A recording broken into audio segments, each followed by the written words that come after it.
Shalom. I want to start off by giving all honor, all glory, all praise to Yahweh, Bahasham, Yahweh Shai, Bahasham, Rokaha, Kodash. Peace and blessings to the hopeful elect, and double honors to the elders, prophets, and teachers who rule well and taught us this 100% true. All right, now as you can see, this Adam 4442, he was actually in Yeramia's live preaching a bunch of nonsense, man. And he ended up sent him my video to break down John 3:16 because he kept bringing that up.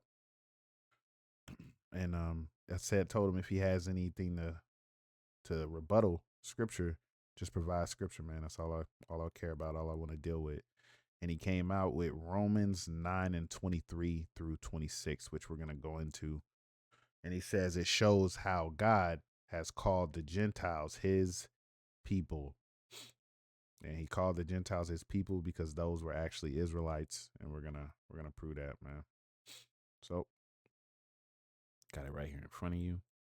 Let's lock in. Let me do some adjustments. Okay. Now this is the book of Romans, chapter 9, verse 23, Salakia.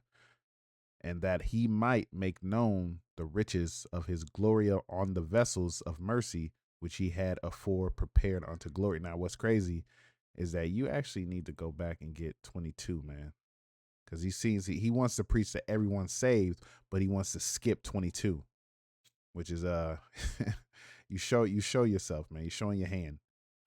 Now this is verse 22. We're gonna start back here. What if the Most High, willing to shew his wrath and make his power known, endured with much long suffering the vessels of wrath fitted for destruction? No wonder you skipped this verse, man, because this automatically goes against your everybody saved doctrine. Because there's a people that's built for destruction right now, which is Esau, Edom, right? And that he might make known the riches of his glory on the vessels of mercy, which he had afore prepared unto glory. Now, this is going into Israel. We're going to prove it. Even us, whom he have called, not the Jews only, but also the Gentiles. Oh. Now, what you have to understand is that Jews, they're of the tribe of Judah. They're of the kingdom of Judah. So your Jews are actually Judah, Benjamin, and Levi. Not all Israelites are Jews. Only Judah, Benjamin, and Levi. Those are your Jews. Okay? Those of the kingdom of Judah. You have to understand that, man. There was a split. It got split into the southern kingdom and the northern kingdom, also known as the kingdom of Judah and the kingdom of Israel, also known as the house of Israel and the house of Judah, Slakia, right? And he says, but also the Gentiles. This is the word that's tripping you up. Gentiles, right? And I'm going to show you that actually Israelites were called Gentiles. Let's prove it. I'm going to go to the book of Ephesians, right? And what do I want? I want 11, but before I grab 11, I want to prove to you that this is actually speaking of Israelites. So let's go back a chapter, Salakia. Right? Paul, verse 1, Ephesians chapter 1, verse 1, Paul, an apostle of Yahweh Shai HaMashiach, by the will of the Most High, to the saints which are at Ephesus. Who are the saints, man? Go to Psalms chapter 50, verse 5. Gather my saints together unto me, those that have made a covenant with me by sacrifice. Who made a covenant with Yahweh Hashem Yahweh by sacrifice? Israelites, man. You can't deny that. That's undeniable proof. Israelites are the ones that made a sacrifice by the covenant, right? They are the saints. So Ephesians, those saints, to the saints which are at Ephesus, those are Israelites, man. So let's go back to chapter 2, right? Drop down to 11, right? Ephesians chapter 2, verse 11. Wherefore, remember that ye being in time past Gentiles. That ye is speaking of the Israelites, man, because this letter is written to the Israelites. Wherefore, remember that ye being in times past Gentiles in the flesh, who are called uncircumcision by that which is called the circumcision in the flesh made by hands. Now, though that people being called uncircumcision, we're going to prove even further that these Gentiles are Israelites. Let's go to First Maccabees, right? Book of First Maccabees, chapter 1, verse 11. In those days went there out of Israel wicked men who persuaded many, saying, let us go and make a covenant with the heathen that are round about us. For since we departed from them, we have had much sorrow. So this device pleased them well. Then certain of the people were so forward herein that they went to the king, who gave them license to do after the ordinances of the heathen. Whereupon they built a place of exercise at Jerusalem according to the customs of the heathen, and made themselves uncircumcised, and forsook the holy covenant, and joined themselves to the heathen, and were sold to do mischief. So Israelites who went and made a covenant with the heathen, they made themselves uncircumcised. So those ones being called the uncircumcision, right, who are called uncircumcision by that which is called the circumcision. These ones being called uncircumcision are Israelites, man. Very easy to understand. And they're being called Gentiles, right? Easy to understand. Now, I know a lot of you Christians pretend to be simple. You're going to say, that's Ephesians. What about Romans? Let's go see who Romans was written to, right? Romans chapter 1, verse 1. Paul, a servant of Yahushua, called to be an apostle, separated unto the gospel of the Most High, which he had promised afore by his prophets in the Holy Scriptures, right?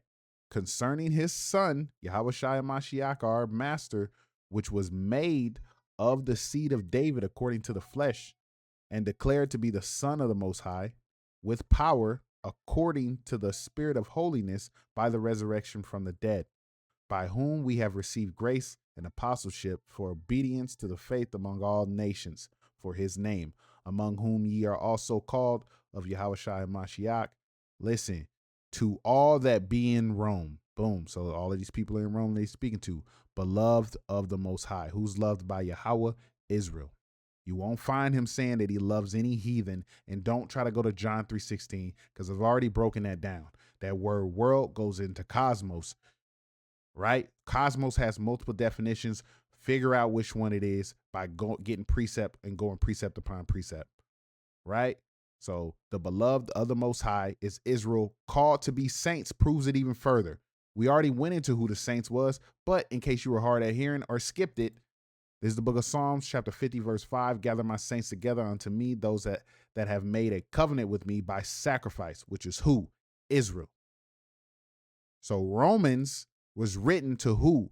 Israelites. Very easy to understand, right? Back to Romans 9:24. Even us, whom he hath called, not the Jews only, but also the Gentiles, which were Israelites. We just went through it. We just broke it down. These Gentiles are Israelites, right? And we're going to continue to prove it even further. As he saith also in OC, which is Hosea, I will call them my people, which are not my people, and her beloved, which is not my beloved, which was not my beloved, Slakia, right? And it shall come to pass that in the place where it was said unto them, ye are not my people, there shall I be called the children of the living power. Now, what is he talking about? Let's go to Hosea or Hosea, Slakia. Let's get what he's talking about. This is Hosea chapter 1, verse 4. And Yahweh said unto him, call his name Jezreel, for yet a little while, and I will avenge the blood of Jezreel upon the house of Jehu.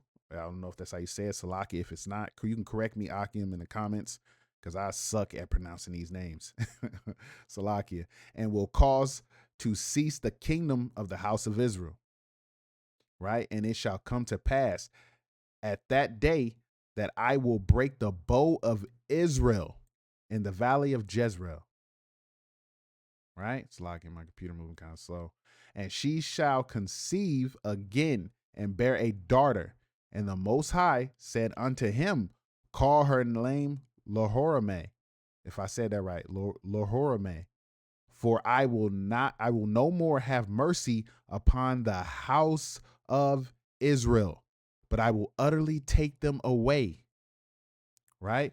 But I will have mercy upon the house of Judah and will save them by Yahweh their power, and will not save them by bow, nor by sword, nor by battle, by horse, nor by horsemen. Now, when she had weaned Loruhame, she conceived and bare a son. Then the Most High said, call his name Laami, for ye are not my people. He's still speaking to Israel, the house of Israel, and I will not be your God. Yet the number of the children of Israel shall be as the sand of the sea, which cannot be measured nor numbered. And it shall come to pass that in a place where it was said unto them, ye are not my people, there it shall be said unto them, ye are the sons of the living power. These are talking about Israel. That's what? Romans 9 and 25. This whole Romans 9 is going into Israel, man. All of Romans, really. Romans is one of the worst places you can go. You Christians should probably stay out of Romans 9. Romans 9 cuts you from the very first verse, from the very first whole section of the book, of the chapter, Slakia. Romans 9 is going to cut you from the beginning to the end. So you going to Romans 9 did nothing. Let's get the last verse you said. And it shall come to pass. Oh, no, Slakia, I already got that. So, yeah, that's that. That was your breakdown of Romans 9, 23 through 26. And I pray this was edifying. I know some of you Akim, you already know this. You know, hey, just practice. And with that, shalom.